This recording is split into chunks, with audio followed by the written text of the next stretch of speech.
안녕하세요. KJSO 1단계 화학 수업 2차시 분자 화학 결합입니다. 자, 이번 시간에는요. 분자에 대한 걸 배우는데요. 분자에 대해서 배우려면 먼저 화학 결합에 대한 걸 알아야 돼요.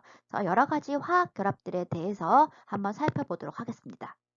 자, 그럼 원소들은 왜 화학 결합을 형성할 수밖에 없을까요? 실제 우리가 자연에 존재하는 원소가 90여 종이라고 알려져 있는데요. 우리가 알고 있는 물질의 종류는 훨씬 많죠. 그래서 이 원자는 화학 결합을 통해서 다양한 물질을 형성해요. 그럼 원자들이 화학 결합을 하는 이유는 무엇이지 한번 생각해 볼게요. 그러면 이 이유를 찾기 위해서 화학 결합을 하지 않는 원소들을 한번 살펴볼게요. 화학 결합을 하지 않는 원소는 우리가 앞에서 배웠던 주기율표에서 헬륨, 네온, 아르곤이 대표적이라고 볼 수 있어요. 어디에 있는 원소냐면 바로 18쪽에 있는 원소들이고요. 이 원소들은 반응을 잘 하지 않기 때문에 비활성 기체라고 불러요. 옛날엔 노블가스, 귀족 기체 그렇게 부르기도 했어요. 자, 그럼 얘네들은 헬륨, 네온, 아르곤의 공통점은 18쪽이니까 전자 껍질이 다 채워져 있어요. 자, 헬륨은 2개가 채우면 다 채운 거예요. 네온, 아르곤 8개 채우면 되는 거고요. 자, 그러면 이렇게 반응성이 없고 안정해서 다른 원소와 화학 결합을 형성하지 않고 원자 상태로 존재하는 원소가 헬륨, 네온, 아르곤이에요. 자, 그러면 다른 원자들은 어떠냐면요. 이 헬륨, 네온, 아르곤처럼 전자 배치를 하려고 하는 거예요. 자, 그래서 헬륨을 제외한 비활성 기체는 다 전자가 8개 채워져 있으니까 8개 채우려고 하기 때문에 우리가 그것을 옥텟 규칙이라고 부르기도 해요. 자, 그러면 한번 더 살펴볼게요. 헬륨을 제외한 비활성 기체는 8개에서 채워서 안정한 배치를 이루죠. 헬륨, 수소 이런 애들, 헬륨은 2개 채워지면 안정하니까 헬륨을 제외했다고 얘기한 거고요. 자, 18쪽 원소들 외에 대부분의 원소들은 화학 결합을 해요. 이때 이 원소들은 비활성 기체와 같은 전자 배치를 이루게 되는 거예요. 자, 이렇게 8개가 채워지는 거, 8개를 옥텟이라고 하니까 옥텟 규칙이라고 부르고요. 헬륨 같은 경우에는 2개 채우면 안정하니까 듀엣 규칙이라고 부르기도 해요. 자, 그래서 이렇게 해서 화학 결합을 형성하는데 이렇게 해서 형성될 때 이온이 되면서 화학 결합을 형성하는 경우도 있고요. 전자 쌍을 서로 공유하면서 형성되는 결합도 있어요. 그래서 결합의 종류에 따라서 이온 결합, 공유 결합이라고 부르거든요. 근데 두 경우 다 비활성 기체와 같은 전자 배치를 이루면 안정하니까 그렇게 화학 결합을 형성하는 거예요. 자, 그래서 이온 결합을 형성하는 경우에는요. 뭔가 이 원자가 이온이 돼야 돼요. 그러려면은 금속 원소와 비금속 원소에 해당하는 원자들이 사이에서 형성될 수 있거든요. 그 이유는 좀 이따가 설명드릴 거고요. 양이온과 음이온이 만들어지면 양이온과 음이온은 서로 양전화, 음전화를 띠니까 서로 다른 전하를 띠고 있는 것들 사이에는 인력이 존재하죠. 그 인력은 전기력에 의한 인력인데 화학에서는 서로 다른 전하 사이의 인력을 뭐라고 부르냐면요. 정전기적 인력이라고 불러요. 그래서 정전기적 인력에 의해서 형성되는 결합이고요. 공유결합 같은 경우에는요. 전자 쌍을 공유해서 형성하는 결합이에요. 그래서 비금속 원소의 원자 사이에 형성되는 결합을 우리가 공유결합이라고 부릅니다. 자, 원자의 구조는 우리 앞에서도 배웠어요. 자, 앞에서도 배웠고 원자핵과 전자, 원자핵은 중성자, 양성자 되어 있고요. 예를 들어서 리튬 원자라면요. 원자핵에 있는 양성자가 3개라서 플러스 3의 전하를 띠고요. 원자핵이. 그 다음에 전자는 3개 있어요. 그래서 중성을 유지하고 있죠. 자, 양이온과 음이온에 대해서 간략하게 설명을 드릴게요. 예를 들어서 수소예요. 수소는 원자핵 전하가 플러스 1, 전자 하나 있어요. 자, 수소가 양이온이 되면 전자가 하나 떨어져요. 그러면 이렇게 되죠. 전자가 하나 없어졌으니까 전하가 플러스 1이에요. 마이너스인 게 하나 없어졌으니까. 그래서 양이온이라 불러요. 플러스 전하를 띠니까. 음이온 같은 경우에는 지금 이거는 플루오린이거든요. 플루오린은 어떻게 되냐면 전자가 하나 들어와요. 그러면 원자핵 전하보다 전자가 더 많죠. 얼마큼 많아요? 마이너스 1만큼. 마이너스 1의 전하를 띠고 있는 음이온이에요. 음전하를 띠니까 음이온이에요. 물론 원자마다 전자를 잃고 얻는 개수는 다르고 어떤 건 전자를 쉽게 잃고 어떤 건 전자를 쉽게 얻어요. 자, 한번 보실게요. 자, 양이온과 음이온 좀 더 설명을 드릴게요. 자, 금속 원자는 전자를 잃어 양이온이 되기 쉽고 비금속 원자는 전자를 얻어 음이온이 되기 쉽다라고 얘기하거든요. 자, 주기율표 잠깐 보실게요. 우리 앞에서 봤던 주기율표죠. 자, 이쪽에 왼쪽에 여기 있는 원소들을 우리가 금속 원소라 그래요. 이쪽에 있는 원소를 비금속 원소라 그러거든요. 금속, 비금속 들어본 적 있죠? 금속, 여러분들 알고 있는 금속이요. 자, 그럼 금속 원소는요, 특징이 전자 껍질에 1쪽, 2쪽 보세요. 한 개나 두 개 채워져 있어요. 16, 17쪽은 6개, 7개씩 채워져 있단 말이에요. 그러니까 1쪽, 2쪽이면 한 개나 두 개를 잃어버리면 딱 전자 껍질이 꽉 채워지죠. 16, 17쪽은요. 한 개나 두 개를 얻으면 전자 껍질이 꽉 채워지겠죠. 자, 그래서 금속 원소는 전자를 잃기 쉽고요. 비금속 원자는 전자를 얻기가 쉬워요. 자, 한번 보실게요. 마그네슘 원자 같은 경우에는요. 자, 2족이에요. 그러니까 전자 껍질에 마지막에 두 개 있어요. 두 개 잃어버리면 돼요. 마이너스 전하를 띠는 음전하를 띈 전자를 두 개 잃었으니까 상대적으로 전하는 플러스 2가 되겠죠. 자, 산소는요. 전자를 두 개 얻으면 꽉 채워져요. 전자를 마이너스 1인 전자를 두 개 얻었으니까 전하는 음전하, 마이너스 2가의 음전하가 되는 거예요. 자, 양이온에는 이름 붙일 때 그냥 이온만 붙이면 돼요. 마그네슘이 원자가 이온이 되면 마그네슘 이온. 음이온에 이름 붙이면 산소 원자에다 소자를 빼고 화 이온을 붙여요. 산화 이온이 되는 거죠. 그래서. 자, 그럼 이온식의 표현 다시 한번 살펴보도록 할게요. 방금 설명 들었지만 한번 볼게요. 자, 여기 플러스 전자 몇 개 잃었나? 나트륨 한 개 잃었어요. 1은 생략해요. 나트륨 이온. 얘는 몇 개 그럼 얻었어? 두 개 얻은 거죠. 음이온이니까. 황화이온. 자, 양이온은 그냥 원소 이름 옆에 이온만 붙인다. 음이온은 소자 빼고 무슨 이온 붙인다. 무슨 화이온 붙인다. 황은 소자가 안 들어가니까 황화이온 그냥 하시면 되는 거죠. 자, 아까 봤던 마그네슘 이온과 산화이온. 그럼 어떻게 기호를 쓰시면 되겠어요? 얘네들은. 자, 마그네슘 이렇게 쓰면 되겠죠. 두 개 잃었으니까. 산화이온 두 개 얻었으니까 이렇게 쓰시면 되겠죠. 자, 이렇게 쓰시면 됩니다. 그러면 우리가 이온식 한번 살펴보도록 할게요. 여러분은 프린트에서 맨 뒤쪽에 있는 예제 프린트를 살펴보시면 돼요. 자, 이온식 중에서 좀 복잡한 것도 있고 간단한 것도 있어요. 자, 보시면 여기 있는 이 복잡한 거는요. 이 여러 가지 원자가 함께 묶여서 이온이 되는 경우거든요. 이런 것들은 여러분이 이온 표현하는 거 아직은 좀 하기 어려울 거고요. 여러분들은 일단 이온 된 건 이런 것들은 어떻게 해서 이온이 됐는지 알고 있으시면 되고요. 자, 이 복잡한 것들은 나중에 조금 더 배우시면 아시게 될 거예요. 2단계, 3단계에서 배우시면. 자, 얘네들은 여러분이 이름을 기억해 주셔야 돼요.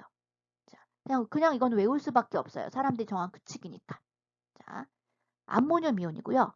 Na 플러스, 나트륨이 양이온이 됐죠? 얘는 나트륨 이온. 칼슘이 플러스 이까 양이온 됐죠. 전자 두 개 잃은 거죠. 칼슘 이온. 마그네슘 이온 아까 했고요. 알루미늄은 전자 몇 개 잃었어요? 3개요. 왜냐하면 얘는 13족이에요. 그래서 최외곽의 원자과 전자가 3개예요. 자, 그래서 알루미늄 이온. 구리, 구리 같은 경우에는 플러스 1가인 것도 있고 플러스 2가인 것도 있어요. 이거 그래서 표시해줘요. 그런 게, 그러니까 우리가 딱 알 수 있지 않은 것들은 이렇게 표시해줘요. 여기 로마자 2라고 적은 거는 구리가 2가 이온이라는 뜻이고요. 구리의 괄호에 로마자 1을 적으면은 구리 1가 이온이라는 뜻이에요. 정확하게 알 수 있는 것들은 그냥 안 적어주는데요. 구리 같은 금속들은 적어주게 되어 있습니다. 자, 그 다음에 은이온, 그 다음에 수소이온. 자, 그 다음에 칼륨이온. 다 양이온들이죠. 전자를 한 개 잃은 것도 있고, 뭐 두 개 잃은 것도 있고, 세 개 잃은 것도 있네요. 자, 음이온 볼게요. 음이온은 뭐라 그랬어요? 무슨 화이온 이름 붙인다 그랬죠? 자, 염소가 이온이 되면 염화이온. 자, 그 다음에 얘네 외워야 돼요. 이건 나중에도 계속 나올 거예요. 질산이온. 그리고 탄산이온. 아까 이거 나왔던 거 산화이온. 수산화이온 기억하셔야 되고요. 황산이온도 외우셔야 돼요. 황화이온, 인산이온, 그다음 아이오딘화 이온 이렇게 됩니다. 자, 아이오딘화 이온은 염소랑 똑같은 17족 원소예요. 그래서 전자를 하나 얻은 겁니다. 자, 그럼 이제 이온 결합에 대한 건 한번 살펴볼게요. 이온 결합은요, 그래서 나트륨이 전자를 하나 잃고 염소가 전자를 하나 얻어요. 그래서 나트륨 이온과 염화 이온이 되면 둘 사이의 정전기적 인력에 의해서 염화 나트륨을 형성하는 거예요. 자, 이 그래프는요. 이온 결합이 형성될 때 양이온과 음이온 사이의 거리에 따른 에너지 변화인데요. 자, R은 얘네가 거리고요. A는 제일 낮은 지점이에요. 지금 반발력은요.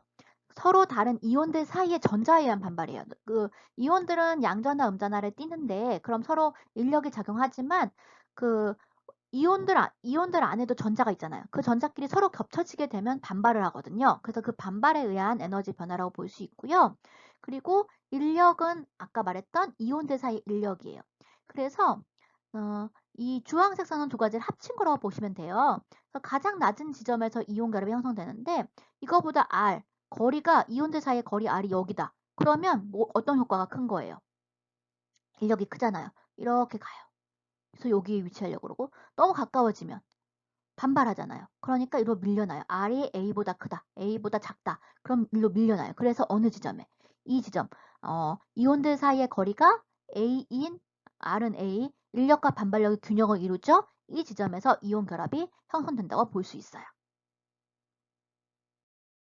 자, 이온 결합 물질들은 그럼 어떨까요? 이온 결합 물질은 양이온, 음이온이 전하가 맞아야 돼요. 그래서 전기적으로 중성이에요.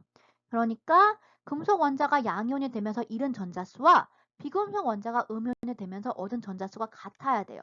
안 그러면 이온 결합이 안 일어나요. 그러니까 이온 전자가 어디서 생기거나 없어지지 않기 때문에요.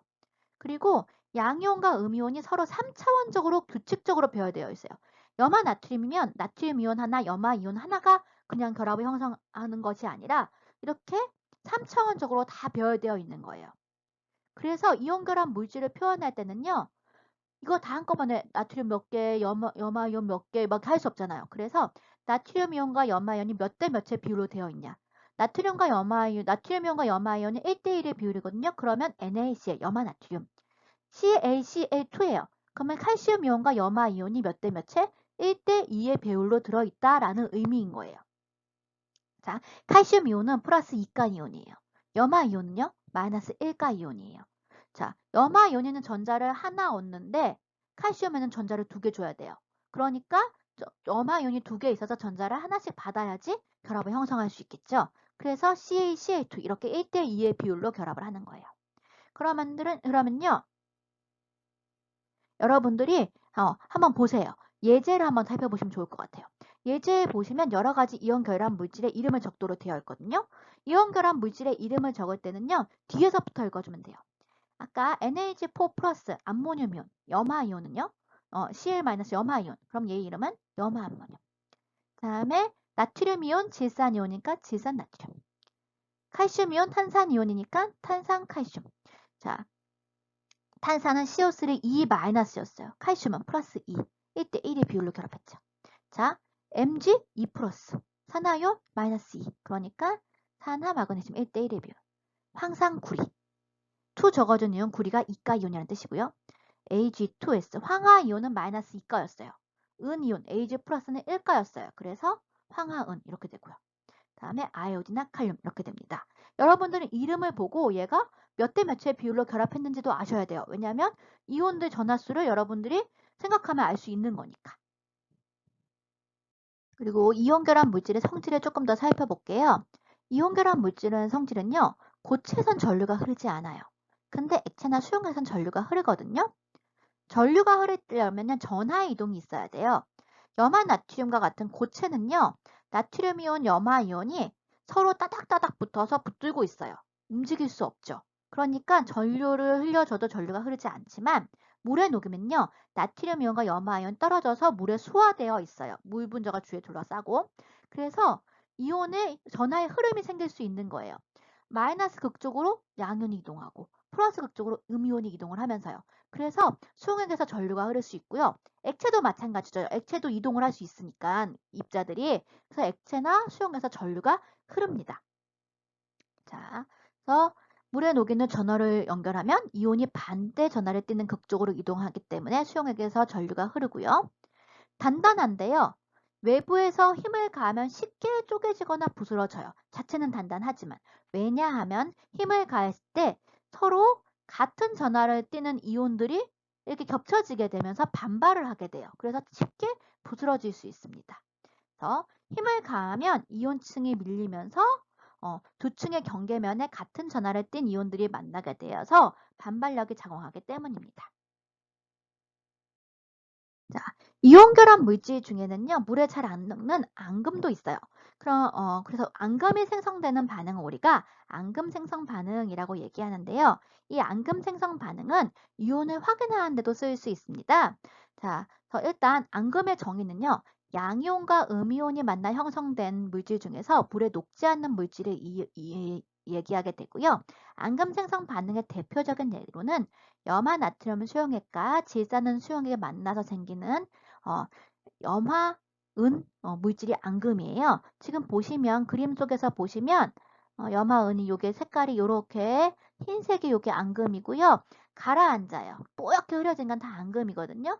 염화은 가라앉아 있고 나트륨 이온과 질산 이온은 앙금을 형성하지 않고 수용액 섞어서 녹아있는 모습이에요. 여기는 붙어 있으니까 앙금 형성한 것은 이렇게 결합돼서 이렇게 이온 결합 이렇고 가라앉아 있고 나머지들은 물에 녹아 있으니까 이렇게 떨어져 있는 거예요. 자, 그러면 이 앙금 생성 반응을 조금 더 살펴보려고 해요. 여러분들 예제 문제 한번 보시면 될 것 같아요. 뒤쪽에 있는 모형으로 한번 그려볼게요. 자, 질산 납수용액과 아요딘과 칼륨이에요. 이 중에서 앙금을 형성한 건 뭐냐면 PbI2, 아요딘과 납이에요. 자, 나머지는 앙금 형성하지 않아요. 그러니까 어떻게 있겠어요? 그대로 있겠죠, 물속에. 자, 얘는 색깔이 아이오딘과 납의 색깔이 이렇게 예쁜 노란색이고요. 노란색으로 이렇게 여기 앙금이에요. 아이오딘과 납이에요. 그 다음에 탄산 나트륨이에요. 그리고 염화 칼슘이고요. 자, 이 수용액을 섞어주게 되면요. 탄산 칼슘이 앙금이에요.